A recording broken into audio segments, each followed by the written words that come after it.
Olá, meu nome é Rafael Tesser, eu sou o proprietário e gestor da RTS Life Studio, graduado em fisioterapia, ex-atleta profissional e agora recentemente nós publicamos aqui nas nossas redes sociais que estamos iniciando aí uma linha editorial de compartilhamento de histórias, né?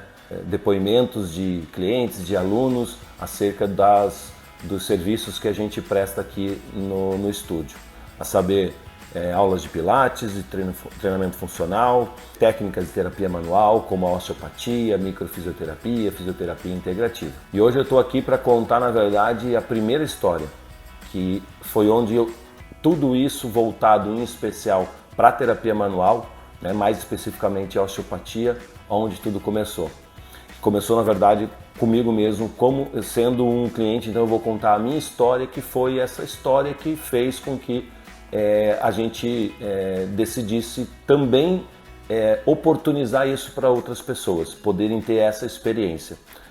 A minha esposa, a doutora Sabrina, também é fisioterapeuta, e ela é fisioterapeuta atuante, eu sou apenas graduado, não atendo, né, não ponho a mão na massa. E em 2010, né, eu, como comentei, fui atleta profissional, fui atleta aqui do Joinville Esporte Clube. Às vésperas de uma final de campeonato catarinense, em 2010, eu acabei tendo uma lesão de coluna num treinamento, travei a coluna. Eu não sei se você já ficou assim, mas eu fiquei... Sabe aquela expressão de gente parece que está procurando moeda, todo abaixado, né? E não consegui levantar por 10 dias. Muita dor e totalmente travado. E aí nesse travamento, eu fiquei fazendo ali aproximadamente 8 a 10 dias de fisioterapia convencional e não resolvia. Tinha dia que eu melhorava, mas eu não conseguia sair daquele quadro de crise. E nós estávamos chegando à beira da final contra o Avaí, talvez você conheça e lembre um pouco mais dessa história.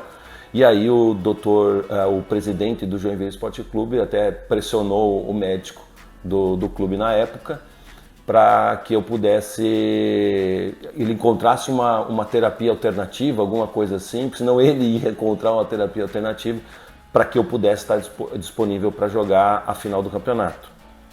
E aí foi que o médico do Joinville me apresentou para um fisioterapeuta, né, que trabalhava com a técnica de osteopatia. Até faço questão de mencionar aqui o Dr. Gelson Maldaner, que ele é fisioterapeuta, osteopata, e foi quem apresentou para mim, né, e consequentemente depois para minha esposa, a osteopatia. Eu me lembro como se fosse hoje. Eu cheguei no consultório dele todo abaixado, todo travado, e ele trabalhando as técnicas, não tinha tido nenhum resultado eficiente, e logo na primeira sessão desse travamento eu saí praticamente em pé, né, ereto.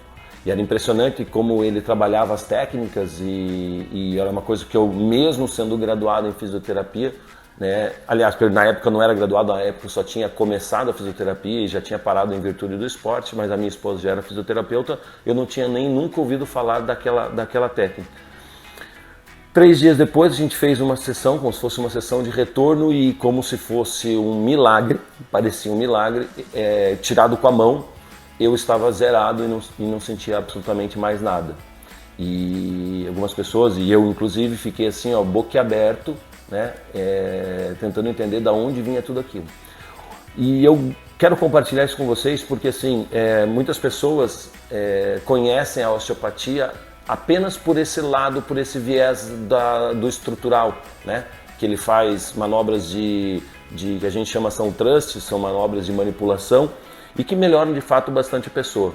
Só que tem algo muito mais amplo dentro disso, que são questões que vão além apenas da estrutura. Então existia um travamento meu na lombar, que era um problema de realmente biomecânico, só que a raiz do problema, a causa principal do problema nem era estrutural, ela era uma causa somato-emocional, né, psicoemocional. E é muito engraçado porque quando ele, ali no meio do atendimento, ele falou assim: Rafael, isso aqui, ó, a maneira como a tua lesão ela se comportou, ela se comporta, ela tem a ver tem uma relação com o pânico.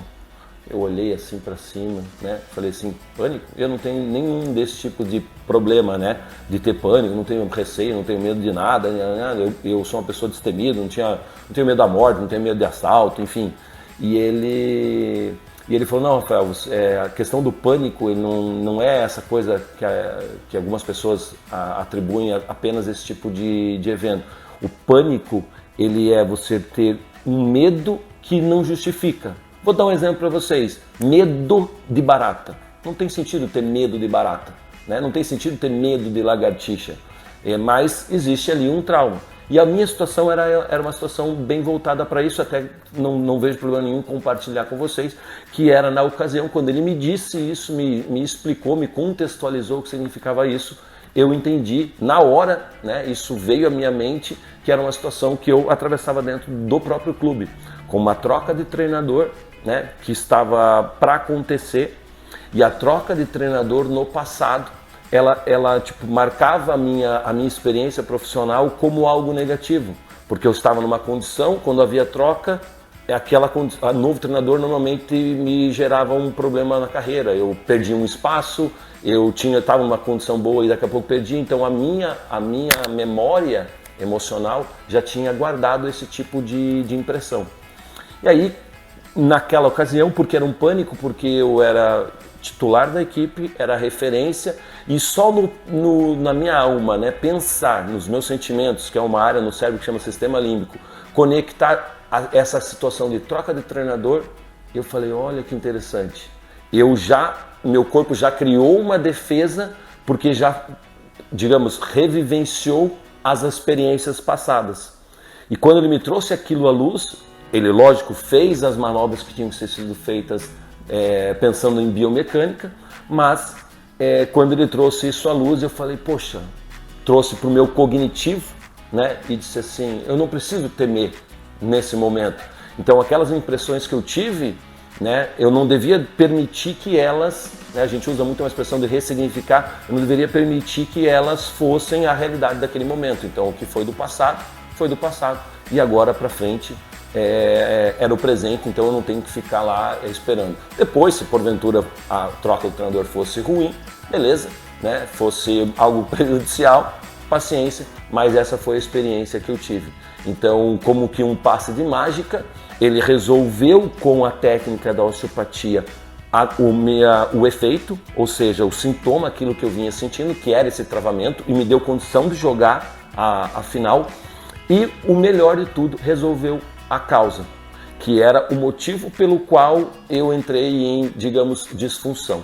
Então eu queria só compartilhar com vocês essa minha história, porque talvez você, né, tenha algum tipo de travamento na lombar, ou tem algum outro tipo de problema que se repete, e aí você faz um tratamento convencional, às vezes vai no médico, faz um exame, toma um remédio, e essas coisas elas acabam não trazendo o resultado, porque talvez você esteja tratando a causa, o efeito, né, o sintoma, e não a causa.